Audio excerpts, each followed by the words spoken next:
International law, also known as public international law and the law of nations, is the set of rules, norms, and standards generally recognized as binding between states.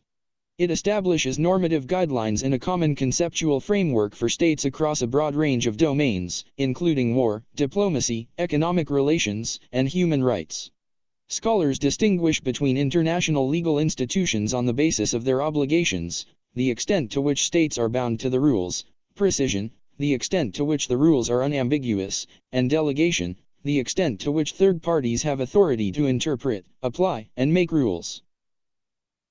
The sources of international law include international custom, general state practice accepted as law, treaties, and general principles of law recognized by most national legal systems.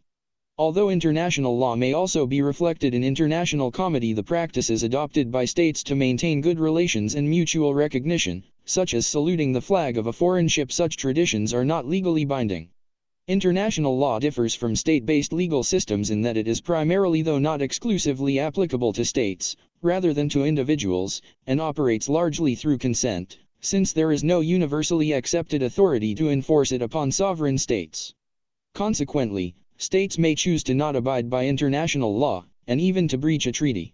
However, such violations, particularly of customary international law and peremptory norms, jus cogens, can be met with disapproval by others and in some cases coercive action, ranging from diplomatic and economic sanctions to war.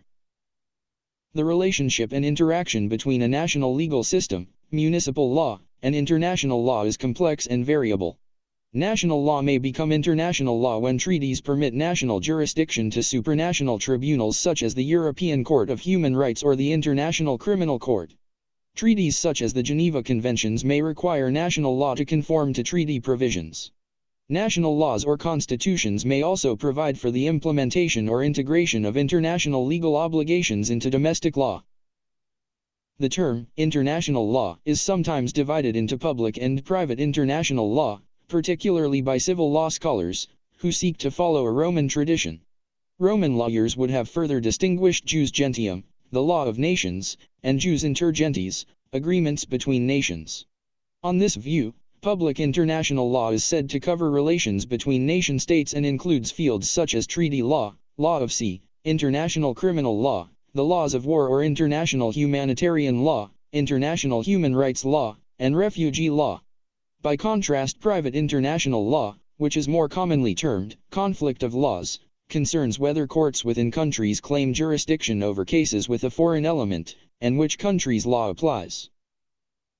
When the modern system of public international law developed out of the tradition of the late medieval ius gentium, it was referred to as the law of nations, a direct translation of the concept ius gentium used by Hugo Grotius and Droits de gens of Emer de Vattel. The modern term international law was invented by Jeremy Bentham in 1789 and established itself in the 19th century. A more recent concept is supranational law, which concerns regional agreements where the laws of nation-states may be held inapplicable when conflicting with a supranational legal system to which the nation has a treaty obligation. Systems of supranational law arise when nations explicitly cede their right to make certain judicial decisions to a common tribunal. The decisions of the common tribunal are directly effective in each party nation, and have priority over decisions taken by national courts.